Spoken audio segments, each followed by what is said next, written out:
মাদারীপুরের শিবচরে সালিশি বৈঠকে ধর্ষণের ন্যায় বিচার না পাওয়ায় এক স্কুল ছাত্রীর আত্মহত্যার অভিযোগ উঠেছে। এই ঘটনায় ইউপি সদস্য সহ 10 জনকে আসামি করে মামলা করেছে পরিবার। স্বজনরা জানায়, প্রতিবেশী পিয়ার সর্দারের সঙ্গে প্রেমের সম্পর্ক গড়ে ওঠে সপ্তম শ্রেণীর ওই শিক্ষার্থীর।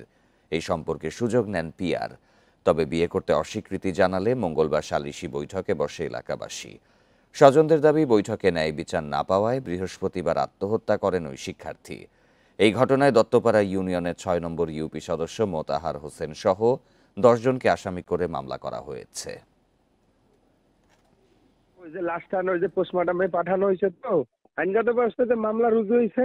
এখন পরবর্তী ব্যবস্থার জন্য আমরা তৎপর আছি আর কি।